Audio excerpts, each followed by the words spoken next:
everybody, I'm Kathy from Applique Corner, and today we're going to talk about coloring in some of our fun sketch designs using Copic markers. I will address some of your questions and your fears about coloring and shading and highlighting. Thankfully, Copic markers have a numbering system, and if you follow this secret code, you could be blending, shading, and highlighting just like a pro. Okay, the Copic markers come with a numbering system, and these markers, the sketch markers, I like them because they are oval, so they're not going to roll around on the table, and one end is a chisel tip end, the other end is a brush or a sketch tip end, and the number is on each end for your convenience. Now, each marker starts with a letter, and this is called the color family. Each letter stands for a different color. R is for red, G is for green, B is for blue, and so on. Now, some markers will have two letters, like YG. That stands for yellow, green. So just know that the letters stand for the color family. The next number, the first number, right here in the middle, is for a blending group. The lower the number, the higher the saturation. That means a pure color. So this is a 1, and it's more of a pure red.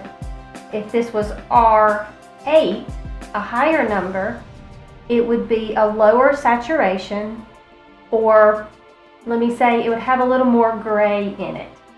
And let me explain, let me show you what I mean. For this R1,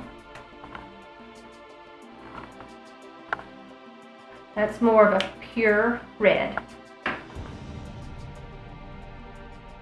This one is R8.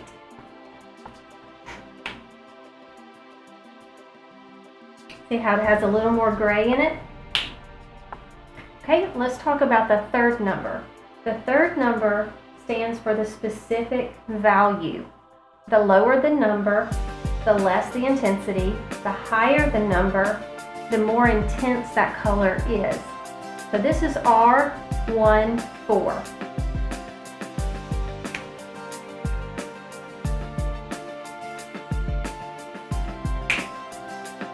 Now let's compare it to R17. The same color family, the same blending group, but this is a 7 and this one's a 4.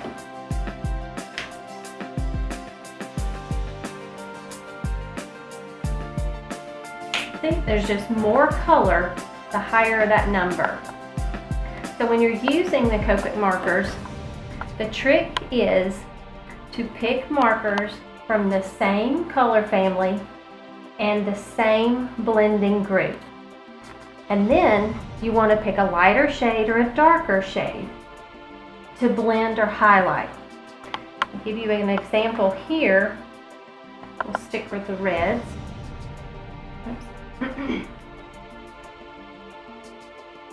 Okay, we've got R22, R24, R29.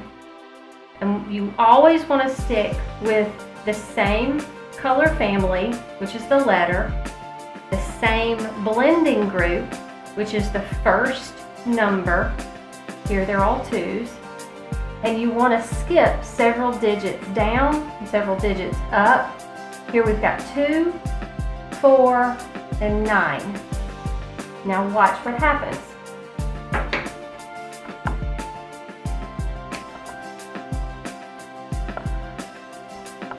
Here's the lightest of the 3. That's R22. I like the other end.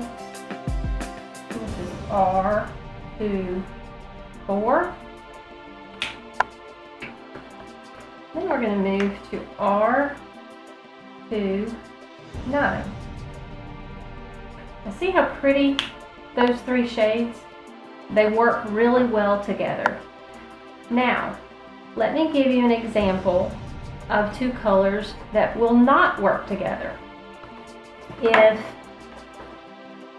you went to your marker bucket or your marker stash and you just picked a darker pink and a lighter pink and said, wow, these will look really pretty together based on the colors of the caps. And you opened these markers up and you color the light one and you color the darker one. I may have that backwards.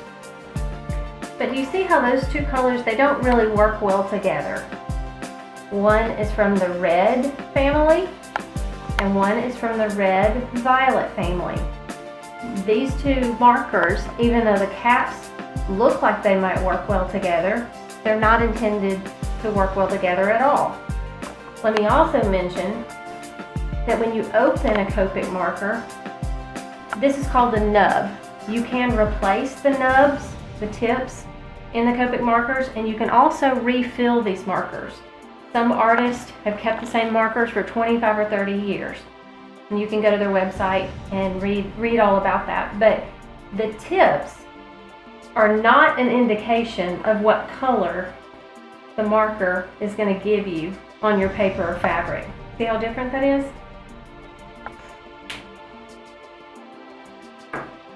Let me give you one more example and we'll go to the blues. I've picked 3 blue markers. They all have a B on them, so they're all in the same color family. The first number on all 3 markers is 0, so they're all in the same blending group. And I've picked 0, 2, and 5. And now is a good time for me to point out, there are exceptions to these numbers in the Copic family, and some markers may have 2 or 3 zeros, or maybe even 4 zeros on the markers. That just means it's a very, very, very pale color. They just chose to add more zeros rather than use negative digits. Let me start with the lightest. We'll go up here. We'll use the next one, which is 02.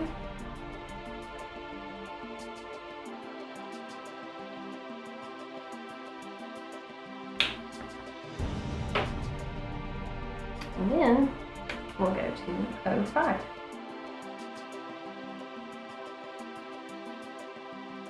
And see how pretty all 3 of those shades of blue work well together? That's because they're in the same family and the same blending group.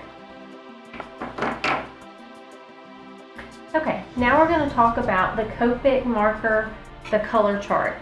This is a chart. You can go to the Copic marker website and you can print this off for yourself. It comes with no color on it, and when you're shopping for markers, whether you buy a set or you buy the markers individually, and whichever style, I happen to like the sketch markers with the different tips. One's got a brush or sketch tip and the other's a chisel tip. I use this sketch brush tip, the pointed tip, a lot more than I do the chisel tip, but they both come in handy. You want to color in your chart for several reasons. One, when you're looking at your markers, the color on the tip of the markers and also the color that you see on the tip or the nub, that's what Copic calls these, and these are replaceable, it looks very different. Here is RV02. Now the ink, when you color on white paper or white fabric, looks very different than it does on this tip or this nub. And it also looks somewhat different to the tip on the cap. So it's very helpful to see when you're starting a project or when you're shopping for markers and trying to match your blending groups. It's helpful to see all of the colors that you have. You may want to start a wish list or a shopping list on this particular color chart. I have colored all of mine in, and for today's purposes, we're gonna ignore my little boo-boo here. I need to redo mine. I was tired and colored a purple in the yellow. But this is very helpful. I also found out that I duplicated. I purchased a couple of markers more than once So when I came home with a bag of markers and I colored all of this in, I found that I had 2 or 3 markers that I could take back and exchange for other colors. So we talked about the blending groups, and you can see I have several options for blending groups, the colors that are all in a row, but I might want to go shopping for this purple or this violet that's missing, so I could blend these 3 colors together, or one of these, red violets or pinks or yellows. So it's very helpful. You can also carry this to the store or your art supply store and purchase your markers, and you know what you have at home without carrying all your markers around. So be sure to go to copicmarker.com and print off your color chart. They also have lots of other valuable information, but this is probably the most helpful tool that I would recommend that each of you have.